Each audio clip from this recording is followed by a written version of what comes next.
So one thing I want to talk about, this is in the 1830s. Congress regularly received petitions asking for different things. And before the 1830s, the House of Representatives had a rule that the first 30 days of each session of Congress would be devoted to the reading of petitions. Each petition would be read out loud, it would be printed, it would be assigned to a committee, and they could address the issue or ignore it. And then after those 30 days, petitions would continue to be read, but just on every other Monday. So in 1835, though, the new American Anti-Slavery Society, this was the group that was created by Garrison, William Lloyd Garrison, they decided to start petitioning in volume. So they sent over 1,000 petitions with 130,000 signatures into the House of Representatives and the U.S. Senate asking for the abolition of slavery. And the result was that pro-slavery representatives from the South instituted a gag rule. And you can see on the next page what it looked like. So this is the gag rule. And, well, I mean, this is a handwritten version of the resolution that led to the gag rule. So it said, resolved that all petitions, memorials, resolutions, propositions, or papers relating in any way or to any extent whatsoever to the subject of slavery or the abolition of slavery shall, without being either printed or referred, be laid on the table, and no further action whatever shall be had thereon. So for 8 years, from 1836 to 1844, the House basically refused to listen to or print or respond to any petitions about slavery. And they wouldn't discuss the issue of slavery. And the guy who I showed you the picture of in the earlier slide was John Quincy Adams. He had been president of the United States until he was beaten by Andrew Jackson. He then became a representative in the House, and he represented a district in Massachusetts for about 2 decades, and he fought against the gag rule. He was an anti-slavery representative, and he fought against the gag rule until he finally got it overturned in 1844, and slavery can be discussed in the House again. Another interesting case that some of you may be familiar with is the Amistad case. There was a movie made by, I think, Steven Spielberg about 20 years ago about this case. Starred Matthew McConaughey and a bunch of other famous people. But it's a really interesting case, and it starts off not having anything directly to do with the United States. So there are about 39 Africans from the Mende tribe in West Africa, and they had been captured and illegally sold into slavery and shipped to Cuba. And I say illegally because by the 1830s, all of the major countries, Spain, Portugal, the United States, England, had agreed to ban the international slave trade. So theoretically, nobody was supposed to be going to Africa and buying slaves anymore. But these folks had been sold into slavery anyway. So they got to Cuba, and they were put on a ship called La Amistad, which means, ironically, friendship. And they were being transported along the coast of Cuba from one port to another. And they were probably going to end up being sold into slavery in Brazil or in the Caribbean islands. But they were able to attack the crew and kill some of the crew members and take over the ship. So they ordered 2 men. They kept 2 men alive. They killed the rest of the crew members. And they ordered them to take the ship back to Africa. But they didn't know anything about navigation. And the 2 men tricked them. Instead of going east, basically to Africa, they went north and tricked the Africans into thinking they were going east until they got to the coast of the United States. And I think it was somewhere around Connecticut, off the shore of Connecticut, that they met an American ship and they were rescued. But for about 3 years, no one legally knew what to do with the Africans. There were disputes about were they slaves from Cuba, in which case their enslavement would be legal by Cuban law, by Spanish law, by American law, and they belonged to their owner, whoever that might be. Were they kidnapped, as was alleged and turned out to be true in Africa, were they, sold into slavery illegally, which turned out to be true and led to their release. And so a 3-year court battle over what to do with them. They were actually kept in a jail until people could figure out what to do with them. A 3-year court battle went all the way to the U.S. Supreme Court. Ex-President John Quincy Adams represented them in court and argued for their release. And eventually, the abolitionists and John Quincy Adams prevailed. The U.S. Supreme Court ruled in their favor, and a missionary society, which was created by black and white Africans, managed to send all but 1 or 2 of them back to Africa. Those who didn't go, I think, had chosen to stay in the United States as free people. One of the most interesting things about the story, just to me, I think a nice little anecdote about this story, was that Lewis Tappan was a wealthy abolitionist, and he was organizing people to try to fight for the Africans. And someone that he was, not him himself, I don't think, but someone who was working for him, trying to liberate these Africans, wanted to talk to them shortly after they had been captured off the coast of Connecticut, and couldn't, because they didn't speak English, they didn't speak Spanish, no one knew what language they spoke. And so the guy came up with a really ingenious idea. He visited them in the jail where they were being held temporarily, and he managed to convey to them that he wanted them to teach him the numbers 1 through 10. He would just count his fingers, and they got the idea, and they told him the numbers in the Mindi language for 1 through 10. And then he went to the nearest shipyard or the nearest port, and he started walking up and down the docks, yelling the numbers 1 through 10 in the African language. And because sailors were from all over the world, there were African sailors and Portuguese and Spanish sailors. Some sailor there from Africa heard him, came up to him and said, "Why are you counting to 10 in my language?" And the guy said, "Come with me, I need you to talk to these Africans in jail and translate."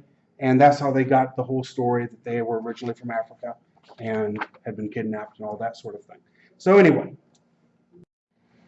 so another interesting thing around this time period, 1830s, is our developments with the slavery debate, pro-slavery, anti-slavery. Up until 1830 or so, it was possible to have a debate, pro or anti-slavery in the South. People like Thomas Jefferson were supposedly anti-slavery, even though he owned slaves. But sometime around the 1830s, the South closed its mind around the time of the gag rule and didn't permit free debate, free discourse about slavery anymore. And a couple of things happened that really changed that. One was the Nat Turner Rebellion. And this frightened plantation owners, and it made them think, instead of making them think slavery is evil, we should abolish it, they thought we should clamp down on anti-slavery literature and anti-slavery speeches and not permit that sort of talk.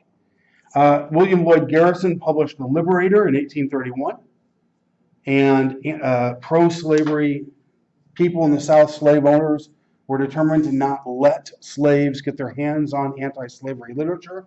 So The Liberator, his anti-slavery newspaper, was banned in the South, and other anti-slavery petitions and literature was banned in the South as well. In 1829, a free black man in the North named David Walker wrote a book called Appeal to the Colored Citizens of the World, in which he called upon blacks to take up arms to end slavery. And this kind of rhetoric frightened slave owners as well. They feared that if their slaves heard about this sort of rhetoric, they would rebel, and they would cause a revolution. So slave owners began to strictly enforce laws, making it a crime to teach slaves to read or write, laws restricting slave movements. So meetings of slaves were banned unless white men were present. Black preachers and churches were restricted. Free blacks were watched and harassed. And even white people were prevented from criticizing slavery by legal action or violence. This is a very interesting example. Cassius Marcellus Clay was a Kentucky legislator who was anti-slavery, and he was in so much danger from giving speeches criticizing slavery that he carried pistols with him. At one point, he was attacked by, I think, 5 men and defended himself and killed 2 of them. At another point, he installed a cannon in his office in Kentucky and pointed it at the door so that if people came for him, he could fire his cannon at them and, persuade them not to enter. But eventually, at some point in the 1850s, he gave up and he fled to Ohio, I think, and stayed in the North until after the Civil War because it was just too dangerous to criticize slavery where he was from. This is another guy who criticized slavery. His name was Hinton Helper. He was the author of a book that was published in 1857 called The Impending Crisis of the South. He tried to convince yeoman farmers in his book. These were the property-owning white farmers who didn't own slaves. He tried to convince them that the plantation-owning class, the planter class that owned most of the land and all of the slaves, was a threat to their economic survival, that slavery was not in their interests, that it hurt them economically.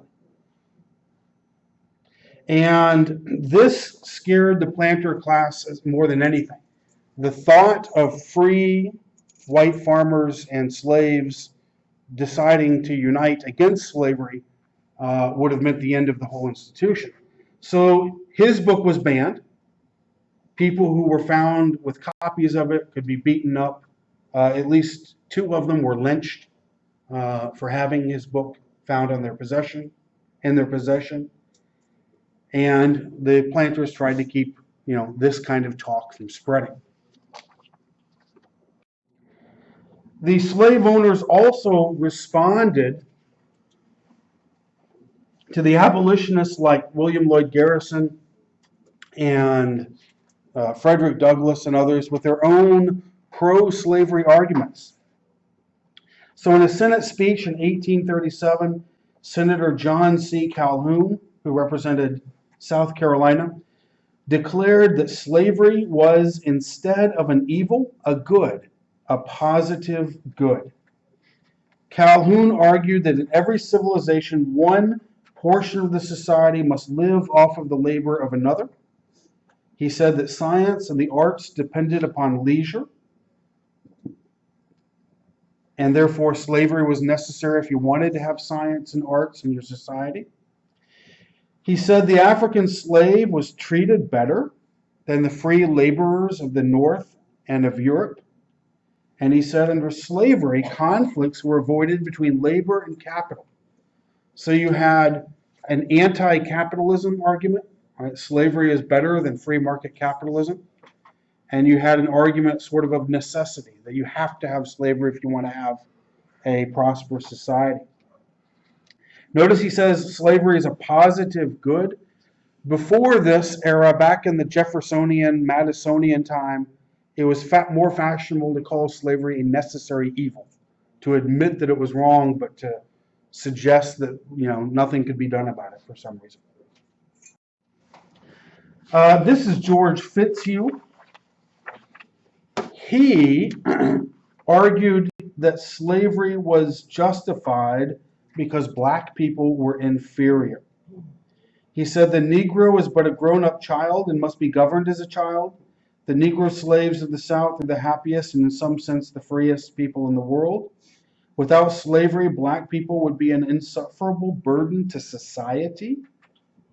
And he said society has the right to prevent this and can only do so by subjecting him to domestic slavery. So here you see really modern biological racism emerging, right? This idea that some races are inferior to others, and it's being used as a justification for the enslavement of others. And you also see the lie, the myth that was very common among slave owners. He says the Negro slaves of the South are the happiest and in some sense the freest people in the world. But there are no recorded cases of men like him volunteering to become slaves if that was the happiest, uh, situation in the world. But this was commonly repeated, this myth in defense of slavery. Now, I mentioned the other day that many of the abolitionists, the vast majority of them, I think, were motivated by religion. Religion and anti-slavery and anti-other social ills all went hand in hand to many of these people. And the anti-slavery campaign was in many ways like a religious revival movement. So the slave owners tried to argue back against that by invoking passages of the Bible that they said defended or justified slavery. So Leviticus, I quoted this passage here, 25:44 through 46 says, your male and female slaves are to come from the nations around you. From them you may buy slaves. You may also buy some of the temporary residents living among you and members of their clans born in your country, and they will become your property. You can bequeath them to your children as inherited property and can make them slaves for life, but you must not rule over your fellow Israelites ruthlessly. There are other passages from the Bible. Corinthians 3:22 says, slaves, obey your masters in everything. 1 Timothy 6:1 says, all who are under the yoke of slavery should consider their masters worthy of full respect. Titus 2:9 says, teach slaves to be subject to their masters in everything. Ephesians 6:5 says, slaves, obey your earthly masters with respect and fear and with sincerity of heart, just as you would obey Christ. 1 Peter 2:18 says, slaves, submit yourselves to your masters with all respect, not only to those who are good and considerate, but also to those who are harsh. So they're trying to argue that, one of them said, I don't know if I quoted him or not, that Jesus sanctioned slavery, right? They also pointed out that slavery had existed everywhere in ancient society, in Greece and Rome, and it still did exist in most places of the world. So they attacked free labor. I mentioned this a little bit with the Calhoun argument. Slave owners attacked the free labor system of the North, arguing that the master-slave relationship was more humane than the relationship between employers and wage laborers in northern factories. They said slaves had security against unemployment and a guarantee of care in old age. They said free societies led to strikes and class conflicts, and in slave societies, the laboring class was better treated and more firmly controlled. So two arguments here, that slaves are better off than the wage laborers in the North. So if you have someone working in a textile mill in the North and they get too old to do the job anymore, they're fired. Or they lose a hand, or they get maimed in the work, they're fired. And at that point, at that time, they had no welfare benefits, no security, no jobless benefits. They were just on the streets. And the slave owner said, in our system that doesn't happen. People are taken care of until they die. They also claimed that in the slavery system you could control them better. They wouldn't go on strikes, obviously. They would get whipped or killed if they did. So they said that was better too. Here you have a guy who was James Henry Hammond, a defender of slavery, a slave owner, and really one of the most nasty people you come across. There are lots of them in the story of slavery, in the defense of slavery. At one point, his wife left him because she was tired of him humiliating her in public by having lots of children with his slaves on his plantation. And so this sort of thing was just happening openly and was outrageous to her. But apparently the voters didn't mind because he was sent back he became governor and senator from South Carolina. So he argued slavery was essential for cotton production and Southern prosperity. He said you must have a slave class in any prosperous society. He said such a class you must have, or you would not have that other class which leads to progress, civilization, and refinement. He said that the hired workers of the North were slaves too. The difference was that our slaves are hired for life and well compensated. There is no starvation, no begging, no want of employment. I read the speech of his, that was probably the only interesting thing he says in the speech. He says to the northern factory owners, you have slaves too, you just don't call them that. He also argued that religion justified slavery. He said, I firmly believe that American slavery is not only not a sin, but especially commanded by God through Moses and approved by Christ through his apostles. He denounced the principles of the Declaration of Independence. I repudiate as ridiculously absurd that much lauded but nowhere accredited dogma of Mr. Jefferson that all men are born equal. So as far as the hypocrisy, the contrast between all men are created equal and the possession of slavery, Jefferson danced around it his whole life. This guy said Jefferson was wrong. Not all men are created equal. That's the end of the argument. Now, something happened to skipping a slide. I should have put an extra slide in here, but oh well, too late. In 1846, the U.S. went to war with Mexico. The U.S. had annexed Texas in 1845. Texas had been a part of Mexico. And Mexico had threatened to go to war with the United States if Texas was annexed. And Texas was annexed anyway. Mexico withdrew its ambassadors, its diplomats.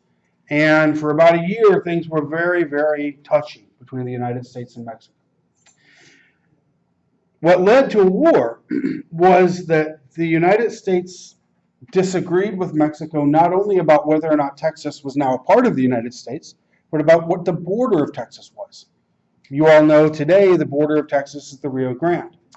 And that's what Texas said, and that's what the United States said at the time. Mexico said no. First of all, Texas isn't yours. Second of all, even if it was, the border is the Nueces River, which is about 100 miles farther northeast. So that area between the Nueces and the Rio Grande became a contended area, an area of contention. So President Polk, who isn't pictured here, this is Abe Lincoln, sent General Zachary Taylor with an American army into that disputed area between the Nueces and the Rio Grande to claim it, basically, for the United States in 1846. And a Mexican army crossed the Rio Grande and attacked. And war was on. And the United States eventually, under Winfield Scott, captured Mexico City, won the war, and forced Mexico to sign a treaty acknowledging Texas's independence and also selling to the United States, California, New Mexico, Arizona, a huge chunk of the modern Southwest. Well, that has to do with the slavery question, because anti-slavery politicians like Abraham Lincoln and, of course, abolitionists tended to be against the war with Mexico because Polk was a slave owner and they smelled a rat. They thought this was all contrived, that Polk engineered the war with Mexico in order to acquire new slave territory for the South. And so Abraham Lincoln, he served one term in the House of Representatives, and he opposed this war, and he introduced in Congress something called spot resolutions. 8 spot resolutions that asked whether the spot on which the blood of our citizens was shed, as his messages declared, was or was not within the territory of Spain, at least after the Treaty of 1819, until the Mexican Revolution. Whether that spot is or is not within the territory which was wrestled from Spain by the revolutionary government of Mexico, whether the territory in which the casualties occurred was ever under the government or laws of Texas or of the United States. So he's kind of hinting at two things. He's claiming that Texas never really owned the land that this Mexican army attacked the U.S. Army on, which initiated the war. And maybe even that Polk lied, that maybe the attack was on the other side of the Rio Grande in Mexico itself. So he's just very, very skeptical about Polk's claim that Mexico attacked first on American soil by crossing the border and initiating the war.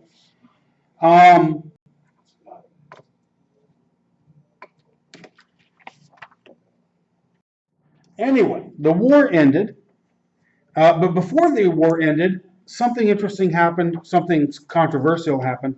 A representative named David Wilmot, who was against the war, introduced into a spending bill something called the Wilmot Proviso. So this is 1846 still.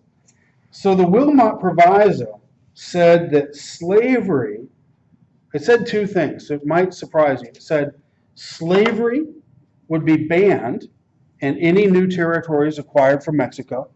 So all the territory you see here, which eventually was acquired from Mexico, the territory with the striped lines, according to this proviso, slavery would be prohibited in that territory. He also said free blacks would not be allowed to live there. And this was kind of an interesting thing. It shows you that some of the people who were opposed to slavery were racist, which might sound odd to you today, but even the anti-slavery people were racist in those days. He wanted no slavery here, because slavery was bad, but he also wanted no free blacks there, because they would compete with white workers. So, not exactly a proviso to cheer for by modern standards. But this ignited a firestorm. This ignited all sort of controversy, the kind of controversy that had been sort of quiet since 1820 and the Missouri Compromise, controversy over whether or not to allow slavery to expand to new states and new territories. The controversy was not really settled, but they tried to settle it with the Compromise of 1850. So this said, California would be admitted as a free state. New Mexico, Utah, and other Mexican cession territories, really New Mexico and Utah and what would become Arizona later, many years later, would be admitted under something called popular sovereignty. Popular sovereignty just meant that when Utah and New Mexico were ready to form territorial governments, they would vote for themselves on whether or not to allow slavery in those territories. And everyone pretty much knew that they would not have slavery, but to the pro-slavery people, allowing them the choice was kind of a concession. In addition to those two things, there was a boundary dispute between Texas and New Mexico that was settled by giving the land to Texas, and the federal government paid Texas for it. So this land in here, ceded by Texas to New Mexico and to Colorado as well. This was land that Texas had claimed back when it won its independence from Mexico in 1836, and it now relinquished that claim. There were other aspects of the Compromise of 1850. Slave auctions were prohibited in Washington, D.C. Not slavery, just the auctions. And something called the Fugitive Slave Act was passed. The Fugitive Slave Act turned out to be the most controversial part of the compromise, and arguably it helped lead to the Civil War because it was just untenable. So the Fugitive Slave Act was supposed to make it easier for slave owners to capture their slaves who had fled to the north.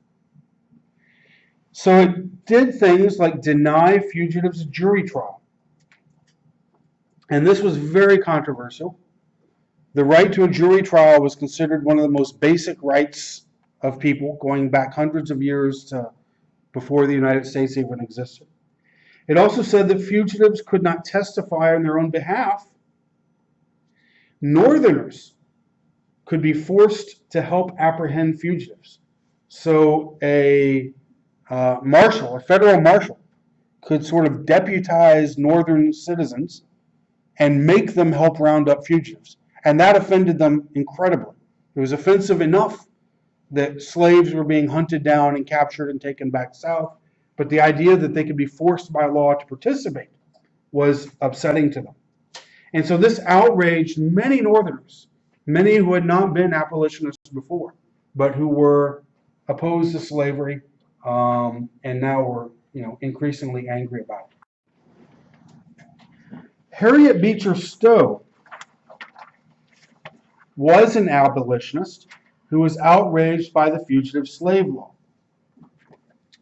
And she wrote a book kind of in response to it called Uncle Tom's Cabin.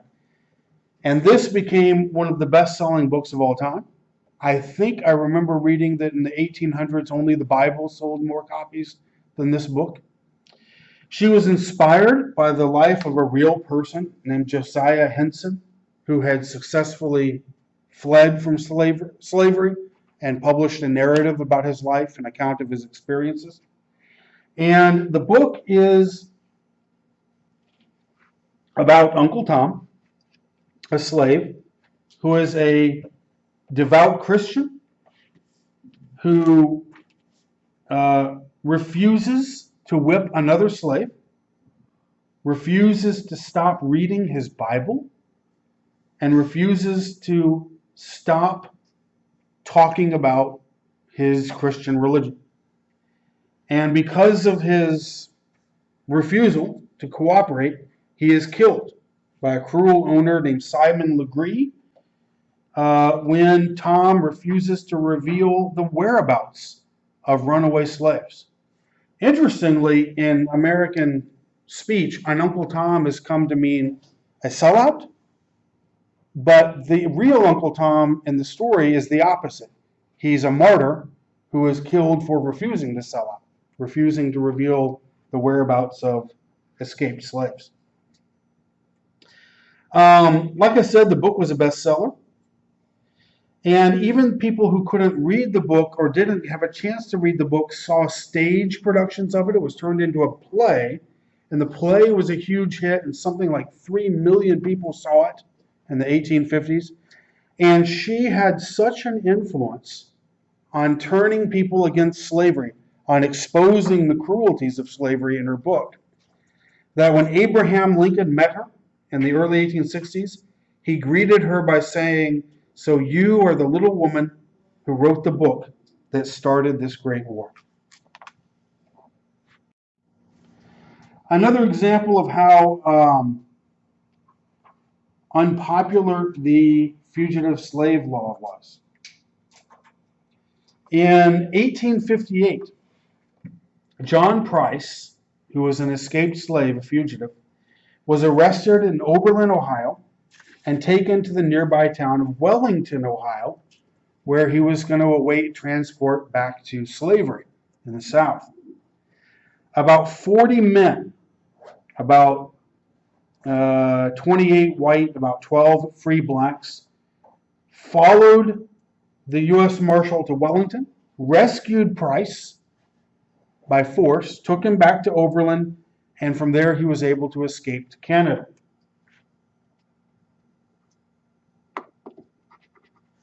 37 of those men were indicted, and 2 were convicted of violating the Fugitive Slave Act. The state authorities in Ohio retaliated by arresting the federal marshal and his deputies and others involved.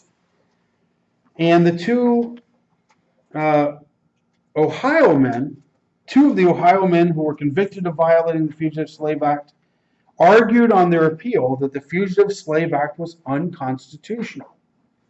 The Ohio Supreme Court upheld the law and the convictions, but the Chief Justice lost his re-election and his political career in Ohio was ruined. So the fugitive slave law was so controversial that your political career could be over just for supporting it. Now, the crisis, the conflict politically between slavery and anti-slavery only got worse with something called the Kansas-Nebraska Act. Senator Stephen Douglas was from Illinois, and he wanted to set up the Kansas Territory and the Nebraska Territory. And in order to get support from Southern senators for his bill setting up these territories, he came up with a new idea. These territories would decide whether or not to allow slavery by vote, by popular sovereignty. This broke a rule that had been in place since 1820 with the Missouri Compromise.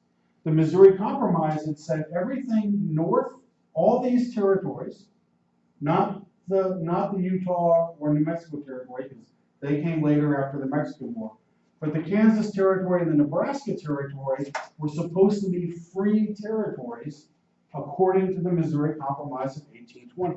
But Douglas was ripping that up and saying popular sovereignty. They can vote for slavery if they want to. This outraged the North because they thought they had had a deal in the 1820s, and this deal was now being broken. And the fact that it was the proposal for breaking it came from a Northern senator was maybe even more upsetting. And the Whig Party in the North fell apart. Remember, the Whigs and the Democrats were the two major parties of this time. The Whigs had been led by Henry Clay, John Quincy Adams. When Abraham Lincoln was in the House of Representatives, he was a Whig. The Democrats had been Jackson and Polk and others. So the Whig Party just disintegrated. It just fell apart. It almost ceased to exist within a year or two of the passage of the Kansas-Nebraska Act. The Democratic Party survived the controversy, the scandal over the act, but under Southern control, under slave owner control.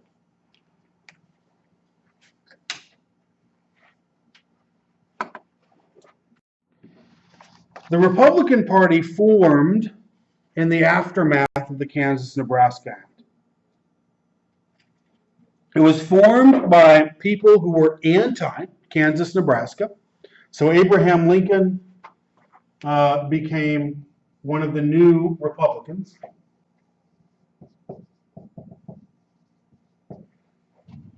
And some characteristics of the new Republican Party were, it typically appealed to native-born evangelical Protestants. So the Republican Party didn't typically appeal to Catholics. It didn't typically appeal to immigrants. It typically appealed to Baptists, Methodists, Presbyterians, people like that, who had been born in the United States. They were pro-temperance, meaning anti-alcohol. They were in favor of the Sabbath observance. I haven't talked about this yet, but one of the controversies of the day was whether or not it was okay to have laws shutting down businesses on Sundays. And these were called blue laws or Sabbath laws. And Republicans tend to be in favor of those laws, tended to be. They were also in favor of allowing Bible reading in schools. They were opposed to state aid for Catholic schools. That's one reason why immigrants and Catholics tended to not be pro-Republican. But the most important part of the new Republican Party was that they were opposed to the spread of slavery. And they said slavery threatened the rights of free labor.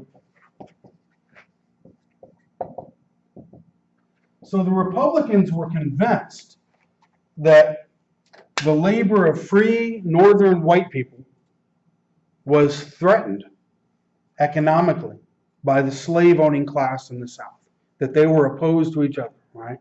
And so you couldn't allow slavery to spread into the new territories or it would take over the economy, it would take over the politics, it would corrupt these new territories for everybody.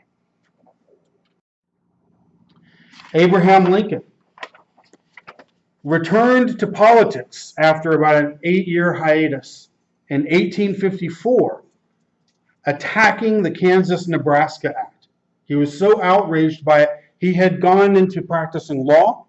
He had decided that his political career was over. He had served only one term in the House of Representatives, but he was so outraged by this act and by the thought that slavery would now be spreading throughout the country that he re-entered politics. He said the Kansas-Nebraska Act had a declared indifference, but as I must think, a covert, real zeal for the spread of slavery. I cannot but hate it. I hate it because of the monstrous injustice of slavery itself. I hate it because it deprives our Republican example of its just influence in the world.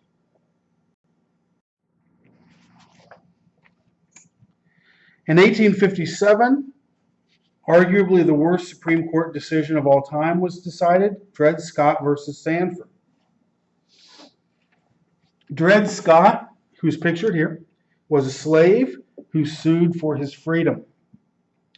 He had lived in free territories, such as Wisconsin, and argued that residing in these free territories made him by law free.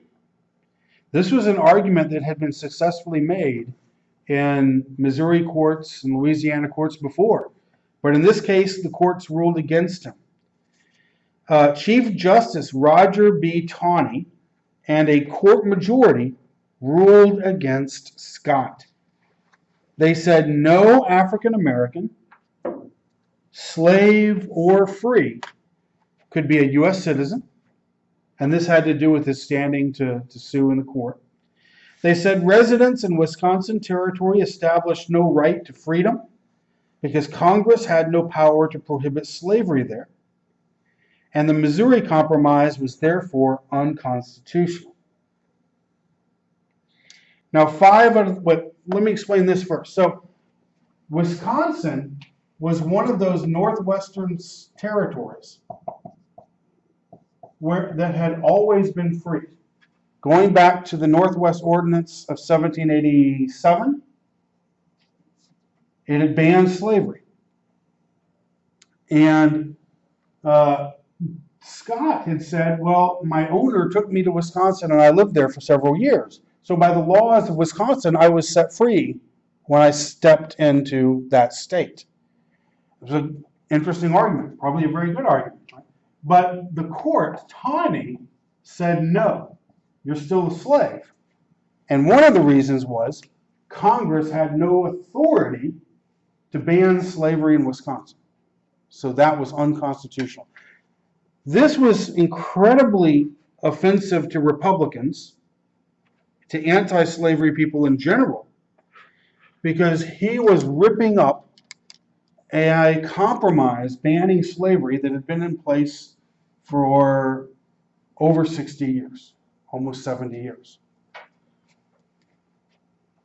5 out of the 6 judges in the majority of this decision were Southerners. They were embracing an extreme pro-slavery position that had been argued by John C. Calhoun, the South Carolina senator.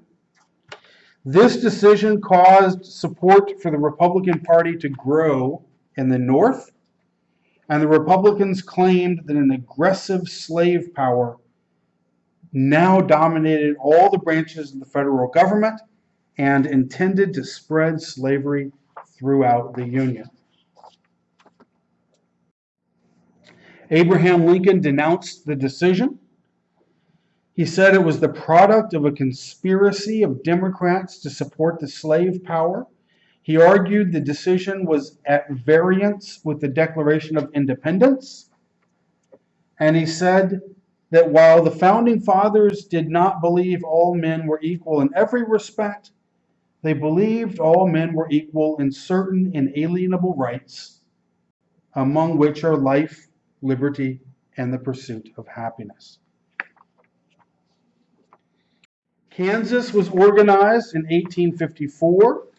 And remember, according to the Kansas-Nebraska Act, Kansas was now going to vote on whether or not to allow slavery. So, pro-slavery and anti-slavery radicals poured into Kansas, and they basically fought a preview of the American Civil War. Pro-slavery Missourians voted illegal to make slavery legal in Kansas. And even though the people who actually lived in Kansas, a majority of them were free soil, meaning anti-slavery. At one point, John Brown, who was an abolitionist, an anti-slavery radical, murdered 5 pro-slavery settlers in cold blood. It was called the Potawatomi Massacre. He took them from their homes. I think they were actually camped out. Maybe they had settled homes. But he took them and he hacked them to death with swords because they were pro-slavery. Before the violence ended, which was several years later, 1859 or so, 56 people had been killed on both sides. And Kansas finally entered the Union as a free state in 1861. But fighting between pro and anti-slavery people in Kansas and Missouri continued throughout the Civil War, or resumed during the Civil War. Now, in 1858, Abraham Lincoln ran for senator in Illinois. His opponent was Stephen Douglas, the guy who had written the Kansas-Nebraska Act. They agreed to have 7 debates, and these Lincoln-Douglas debates are some of the most famous debates in history. They argued over many things, but the most important argument was over slavery, over the Kansas-Nebraska Act, the Dred Scott decision. Newspapers from around the country attended the debates and transcribed them and printed the debates in their entirety so people all over the country could read them. And it became a nationwide story. Douglas called Lincoln an abolitionist. Lincoln was not an abolitionist.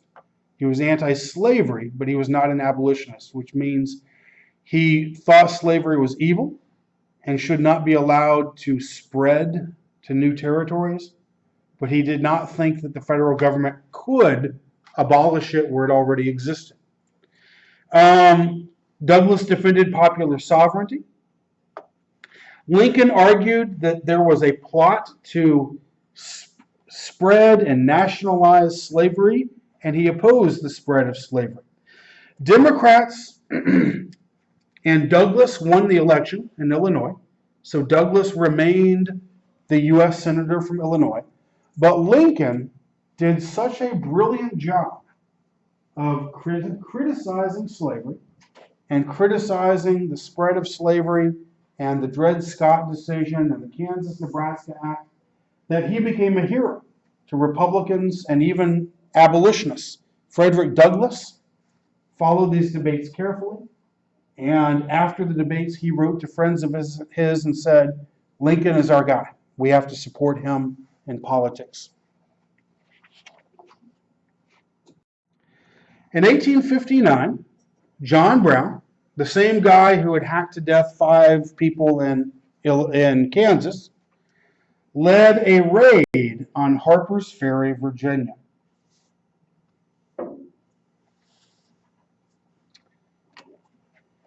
He led 18 men, including 5 free blacks, and his intention was to seize the federal arsenal. There were weapons being held there for the U.S. Army, and to start a slave uprising. The plot failed. No slave joined his rebellion. He was captured. Most of the men he was with were killed. And Brown was tried and hanged for treason. What was interesting about this was the reactions were completely different in the North and the South. In the North, People were sympathetic towards him. People admired him. He was called a martyr. And the South, they thought he was a terrorist. He was crazy.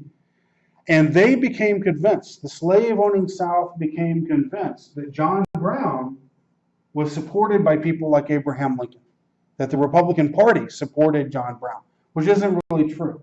A few of the radical abolitionists supported Brown, but most Republicans did not want violence, did not want warfare in order to end slavery.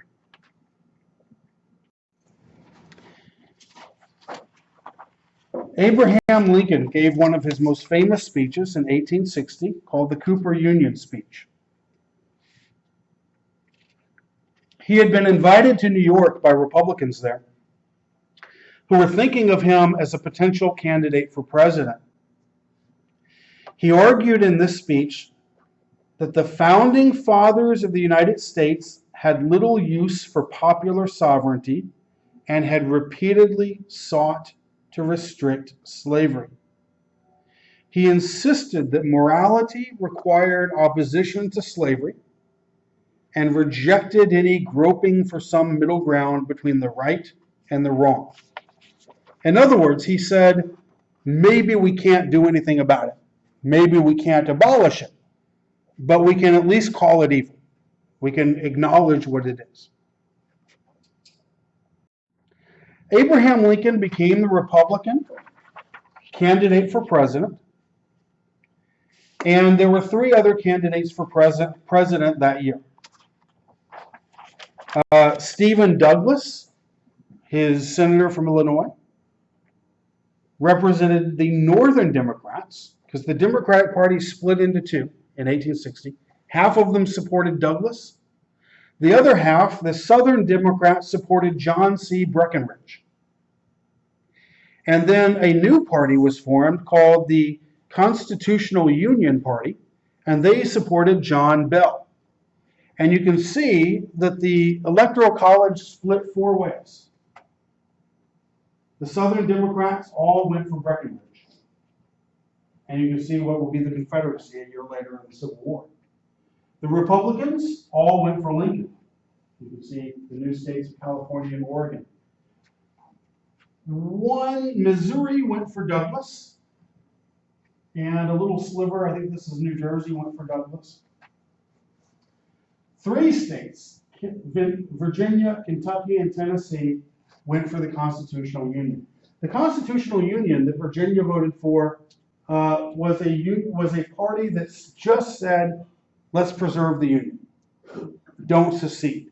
Because the Southern Democrats were already beginning to talk of secession. Douglas was anti-secession, and he campaigned against that, and of course Lincoln was anti-secession as well. Lincoln won a majority in the Electoral College, despite the four-way race, and he was elected president.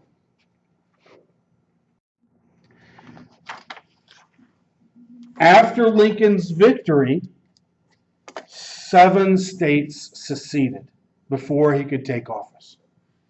South Carolina was the first state to secede on December 20, 1860. Remember, South Carolina had been the state that threatened to secede earlier over the Tariff of Abominations in 1828.